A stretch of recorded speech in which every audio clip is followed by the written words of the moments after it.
ચોમાસાના પ્રથમ વરસાદે અમરેલી જિલ્લાના અનેક વિસ્તારો જળબંબાકાર જેવી સ્થિતિ જોવા મળી છે। કેટલાક વિસ્તારમાં હજુ પાણી ઓસર્યા નથી। નદીના ધસમસતા પાણીના પ્રવાહમાં કેટલુંય તણાઈ ગયું છે। મોડી રાત્રે અચાનક આવેલા પૂરના પાણીમાં પશુઓ તણાયા હતા તો ક્યાંક ઘરવખરીને મોટા પાયે નુકસાન થયું છે। લોકોને ઘરની બહાર નીકળવો પણ મુશ્કેલ બન્યું છે। જનજીવન અસ્તવ્યસ્ત થયું છે। અરે રાત્રે માં એવું હતું કે 6 વાગ્યાના આજુબાજુમાં વરસાદ આવ્યો।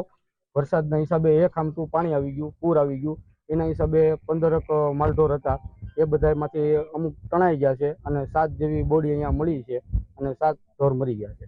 અને હું પોતે ખુદ તણાઈ ગયો તો માંડ બહાર નીકળ્યો છું। એક વાસળીના હિસાબે એ વાસળીએ મને બહાર કાઢેલો। કાલ રાતે હું રસોઈ બનાવતી હતી ને 6 વાગ્યે તો પાણી કારમુક આવી ગયું, મને કઈ ખબર ન રહી। સીવો મીંડો રાયડું નાખો, મમ્મી બહાર નીકળી જા, મમ્મી બહાર નીકળે એવી પોઝિશન અમારી હતી જ નહીં। છોકરો તણાઈ ગયો તો મેં કીધું એને હાથ પડવું, અવાજ મારું છું, ભાઈ સિવાય ક્યાં છો તો ભેહું છોડવા ગયો તો એ માંડ બહાર નીકળ્યો છે। અત્યારે અમે કાઠમા ગામની મુલાકાત આવ્યા છે।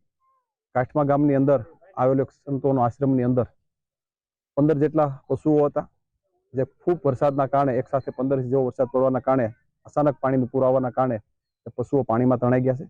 7 જેટલા પશુઓની બોડી પણ મળી ગઈ છે। બાકીના પશુઓ આગળ તળાવમાં ગયા હોય લોકોની આ શંકા બેસે છે।